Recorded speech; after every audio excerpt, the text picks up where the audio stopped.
We're at it again, ladies and gentlemen. Welcome back to Dial Arts Swithic Tactics. Endless Battles is once again upon us, and go figure, we got another assassin battle. Actually, I called it, but in this video, we're going to be walking you through Endless Battles, the Spider King's Guard. Now, this is the Vanguard one. We have covered this previously.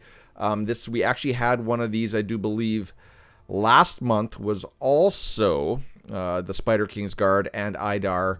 And then the other one was Tanks, I do believe. At least this time we got a Summoner one. I'm going to make a video for that immediately after this one. But in this video, we're talking about Spider King's Guard. Now, what has changed from last month to this month that warrants that we have to do this again? Well, we just got today the new Vanguard Ares. You see him right above my head, right up there to the right of your screen. Now, you see in the bonus points, Ares gives you a whopping 20% more points. Now, they do have all the Vanguards in here except for Guan Yu. He is left out again. But Barag is now 15, Leo's now 10, and Crete's now 5, right? They shuffled everybody down. So, we're going to basically walk, I'm going to show you how to walk through this, how to do it again. You should all kind of know what to do at this point, but for posterity's sake, I'm going to redo this video with Ares, show you how I do it, and then you can choose to copy me or not. Now, this one's pretty straightforward. The Summoner one is a little bit more complex. I've seen a lot of variations in comps.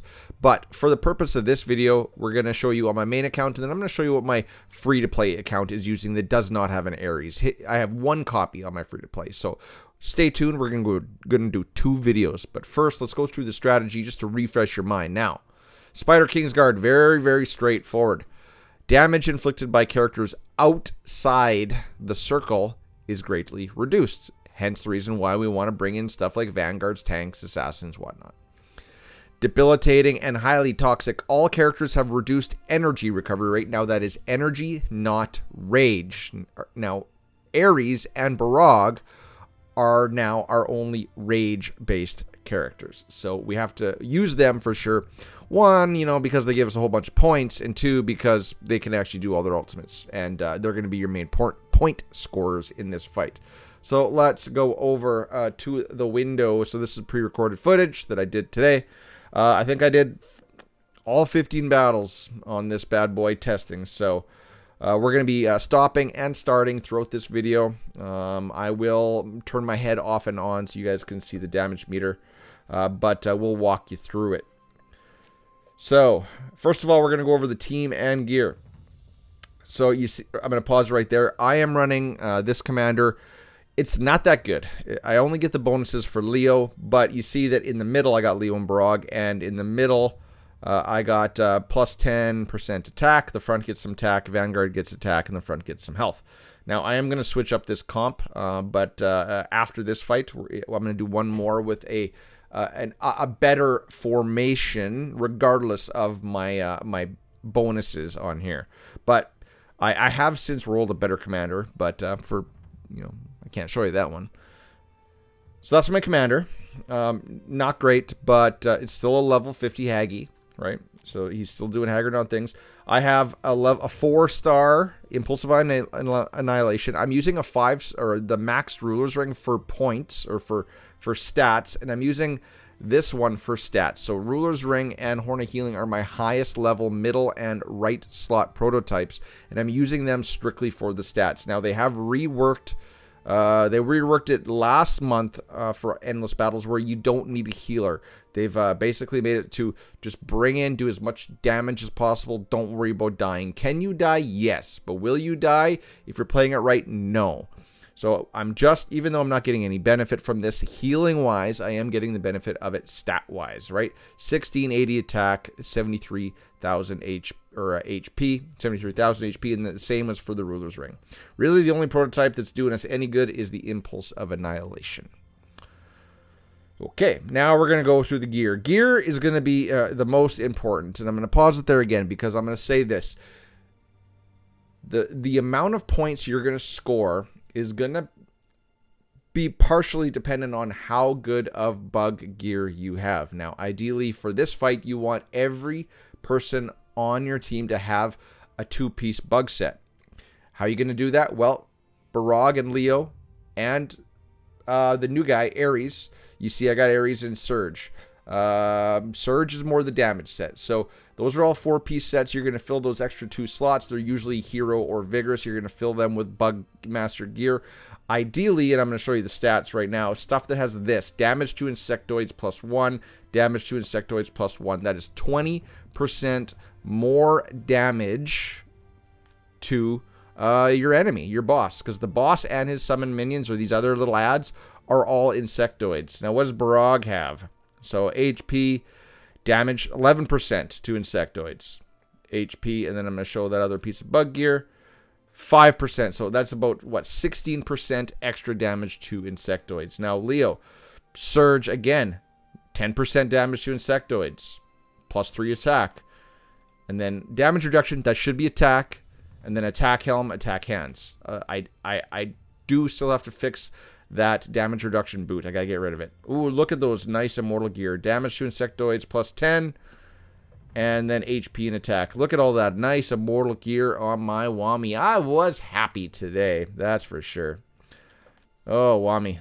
That is the one that I chose to put my first immortal surge gear on. Now, here is Teresh. There's 2 ways you can gear this guy. You can do an all crit build. I have seen that. I'm a little lazy, though. I don't want to change up my gear that much, but that is the ideal. If you're absolutely min-maxing, build Teresh in a crit build, right? All Sun Signet, high crit damage, because he does crit. But I have left him with his opportunistic set, and then threw Bugmaster hands on there.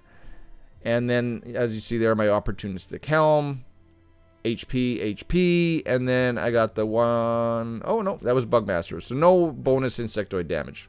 And here we go. And how are we going to play this now? We're going to do it on auto. Okay. Yes. Yeah, full straight auto. So basically, this team does everything that it needs to do.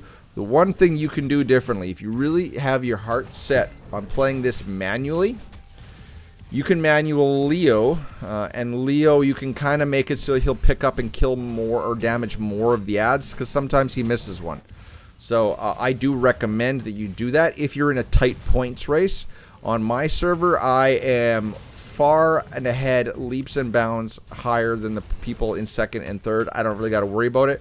But if I was in a tight points race, I would probably play Leo on manual. Now I'm going to get rid of my head really quick, so you can see what kind of damage Ares is doing. You see, Barag is still far and above beating Ares in damage, but my Barag is also Immortal 5, fully talented. But you see, you know, Ares is putting up a good fight. You know, he's ahead of Wami, and Wami used to be number 2. Look at how pitiful Leo is now. That is unfortunate. Leo is way down here, but also keep in mind that Leo and Teresh are energy-based characters, whereas Ares and Barag are going to get their rage-based. As such, they're going to be doing a lot more ultimates. Obviously, they're going to be doing significantly more damage. Wamagon, though, who is not rage-based, is on this run going to surpass my Teresh. Or not my Teresh. Surpass my Ares. So we're down to the last 20 seconds. You see, I usually... 40 is a good benchmark. If you can get over 40, you know, you're winning, right? You're doing well. I've seen scores of high up to... I think the highest I saw today was 43 million points. Which I will fine-tune this over the next 2 weeks. So there you go. Ares and Wami neck and neck, and then we're done. So 37. But you know what? We can do better than that. Do I do it? Yeah, okay, so here's what I'm doing. So someone in my guild told me this. They said, oh, no, don't do that. Put Teresh out front, because Ares damage, what he does is he converts health into attack. As such, if you put him in the back row, he's going to get the HP bonus from Teresh, because he will buff up the HP of the heroes in the back row. So I felt, why not put these two back here? Because all of those attack buffs that I have on my commander are in the middle. So yeah, Barog and Leo can have that because they like attack main stats on their, hands, head, and feet. Whereas these guys back here are more based on HP. As such, I want them to benefit from the Teresh's HP boost. So this is how I would probably have you guys set up your formation, unless, say, your commander had a whole bunch of attack bonuses in the front. Then maybe slide the middle row up to the front and Teresh in the middle. But you want these two probably in the back because they benefit the most from HP. And then we're going to do this again. We're going to fast forward this again because we're not going to try to keep you here all day. But again, Teresh he punts Wami to the back here because Wami is your highest HP, your highest health pool character. And as such, he gets chucked. And you want Wami up here because he's going to be unhindered. He's not going to be crowded for space up front here. And he's going to be able to hit everybody here with his big old tail whip. So let's fast forward. Fast forward. You see, you can see it is quite evident that just moving Ares to the back and Teresh to the front has made it so that Ares is doing significantly more damage. You saw in the last run, he was tied in damage with Wamagon. Now he is significantly doing more damage than Wamagon, and that is coming all from the HP boost he gets from Teresh with him in the back row. And that's how you should do that fight. There you go. 38 million. I'm going to get more. Okay. So now, what I want to show you, fine ladies and gentlemen, let's get my head back here for a minute, is I want to show you what I'm running on my free-to-play account. My free-to-play account, it does not... So, I just got Wamagon to Immortal, but I don't have Ares. I only got one copy of Ares. I do have Leo at Immortal, X30. So I might tweak that a little bit. But before I had Ares and before Barog, I had, like, this account now has Barog at Immortal as well. This is one comp that you can run to get not... Like, you're not going to win. You're not going to do better than someone that has the tools that I just showed you, but you are going to be able to perform quite well. Now, if you can, and I didn't do it for the purpose of this video, I only have Barog and a little bit of Bug, right? A little bit of Bug. But you see, Ampu and Dan don't have any Bug gear. If you can put Bug gear on anybody, put it on Barog and Ampu, but you want to pair your Ampu with Teresh. I was doing this last month when my Teresh was yellow, like very, very low evolution. So what's going to happen here, let's make sure the volume's not too loud. Let's move that down there. What's going to happen here is he's going to move Ampu to the back, and then Dan is going to ramp up the summons damage, and Sor Valley is going to provide the cannon fodder for Ampu to explode. And you see... You know, they're not doing Barog type damage, but they're not doing too shabby. So the damage outside of the circle is reduced, but Dan with his little gun isn't doing a whole lot of damage. The damage is mostly coming from his bear. And Sorvali, the damage she's doing with her spear chuck is negligible. All the damage from her, which is pretty much nothing, is really showing up on Ampu's damage meter with the deer explosions. Right, so I will take my head out of the way so you guys can see the damage meter here. You see, Ampu is Ampu and Dan will do respectful damage. They're not going to beat Barog, but this is something you can do if you don't have Ares or if you don't have Wamagon. I would still use Barog at a lower evolution. But, I don't know, play around with it. I just found this a very interesting comp that you can try. So you saw my main account got 38 million quite easily on auto with the full Vanguard tank team. Let's just see what the Summoner Barog Teresh team can do.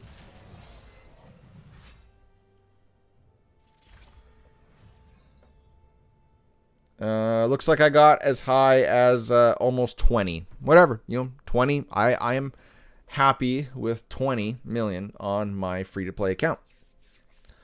So, ladies and gentlemen, that is the Spider King's Guard in Endless Battles for August. If you have any comments, questions, or concerns, put them down in the comment section below. Otherwise, I hope this video helped you. Now go get all those goodies.